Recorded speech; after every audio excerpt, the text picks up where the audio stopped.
এই কোম্পানি কি করবেন? এই কোম্পানি কি করবেন? আপনি যে এখানে আসছেন, এরা নিজেরা উৎপাদন করতেছে, না আপনি যে এখানে নর্মাল ক্ষুদ্র ব্যবসায়ী কাছে আসলেন, আপনি ই করেন, বড় কোম্পানিতে যান, আপনি রাখেন আপনি পানির বোতল, আগে তো ছিল কাচের বোতল, এখন আপনি যে মন্ত্রিসভার ভিতরে তো আগে তো পানির বোতলটা ওনারা পেশ করে, কথা বুঝেন না? এখন পলিথিন বন্ধ করার জন্য আসলে কি করা যায় তাহলে?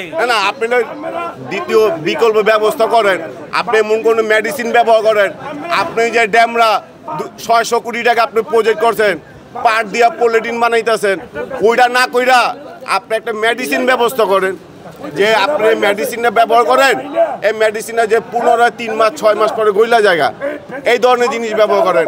আপনি 1000 কোটি টাকা ড্যামরা ফালায় রাখছেন, আপনি ওইখানে 1000 কোটি টাকা আপনি সরকারি টাকা লস করছেন, আপনি এখানে 1000 কোটি টাকা কেমিস্ট ব্যবহার করেন, যে না আপনি পুনরায় কেমিস্ট ব্যবহার করেন, আমরা 3 মাস 6 মাস এটা ভিতরে গইলা যাবো। বড় বড় যে কোম্পানিগুলি এরাই তো এই মালগুনি নিচ্ছে, আর এই মালগুনি খেয়ে আমি আপনি তো ফেলে দিচ্ছি রাস্তায়। এই নিরহ মানুষগুলি টুকায় না, আবার পুরনো নয় বানাচ্ছে, বানায় আবার ওদেরকে দিচ্ছে। তো ওদেরকে বন্ধ করলে তো সমস্ত কিছু সমাধান হয়ে যায়। মেশিন নিয়ে গেলে কি ফ্যাক্টরি, এত বড় ফ্যাক্টরি মালিক উনি নিরীহ?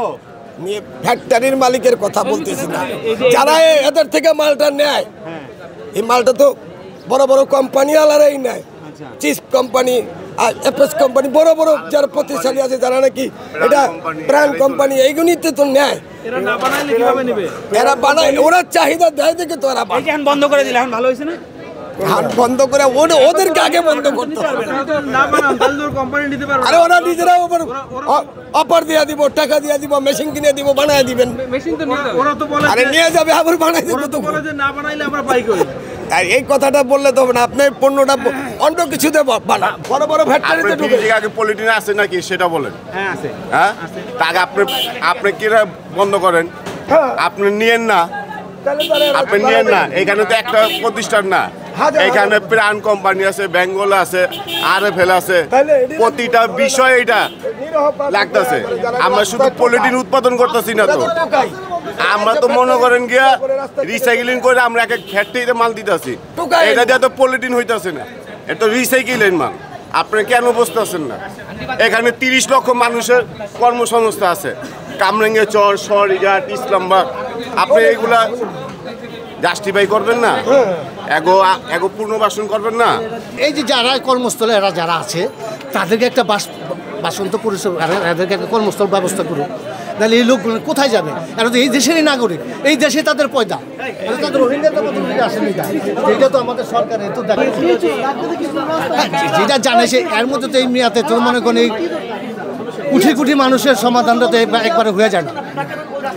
ওয়েলকাম, সরকার যেটা করে যে ভালো, আমাদের দেশের জন্য ভালো হইতেছে, নদী নালা সেটা নষ্ট হয়ে যেতেছে, ড্রেন নষ্ট হইতেছে, পরিবেশ অনেক দূষিত হইতেছে, কিন্তু এদেরকে একটা মেয়াদ দেওয়া হয়।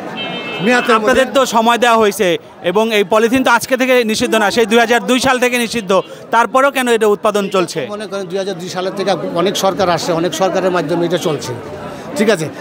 এই ধরনের পদক্ষেপ কোনো সরকার নেয়নি, কিন্তু এই সরকার নিয়েছে, ওয়েলকাম, ভালো কথা। কিন্তু এই যে বাসন্ত যারা গরিব মানুষ আছে, যারা এই যে দিনমজুর করে খায়, এদেরও তো সরকারের দেখার উচিত, এদের কর্মস্থলটা কী যাবে।